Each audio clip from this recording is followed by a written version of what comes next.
મિલાદુન્નબી જુલુસ અને ગણેશોત્સવને લઈને Udhna police station ખાતે શાંતિ સમિતિની મીટિંગ મળી હતી। મીટિંગમાં ઉપસ્થિત લોકોને પોલીસે કાયદો અને વ્યવસ્થાની જાળવણી સાથે તહેવાર ઉજવવા અપીલ કરી હતી।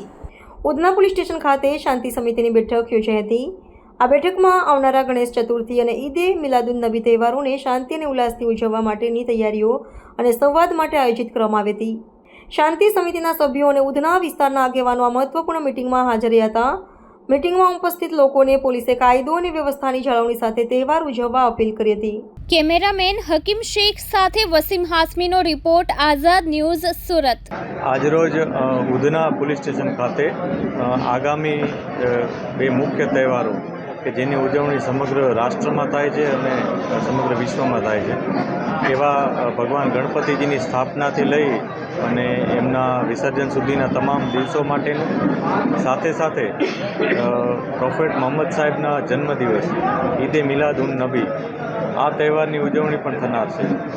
તો એ માટે તમામ તહેવારો શાંતિમય વાતાવરણમાં કોમી એકલાસ સાથે ઉજવાય અને જે સરકારશ્રીના નિયમો છે એને આધીન રહી લોકો એકબીજાની ધાર્મિક ભાવનાઓની સન્માન જાળવી અને બંને તહેવાર ઉજવે એના માટે આયોજન કરવામાં આવ્યું આજે।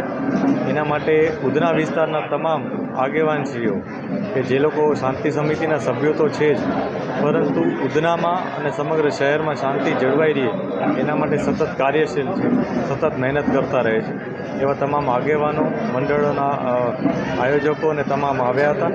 એ બધા સાથે અમે ચર્ચા કરી અને કઈ રીતના તમામ તહેવારો ઉજવવામાં આવે અને કઈ રીતના કોઈ ઇસ્યુ થાય તો તરત પોલીસનો સંપર્ક કરે એ માટેની ચર્ચા કરવામાં આવી અને તમામે પોતાનો વિશ્વાસ વ્યક્ત કર્યો છે અને જવાબદારી લીધી છે કે તમામ તહેવારો કોમી એકલાસ, શ્રદ્ધાપૂર્વક અને શાંતિમય રીતના ઉજવાશે। Thank you.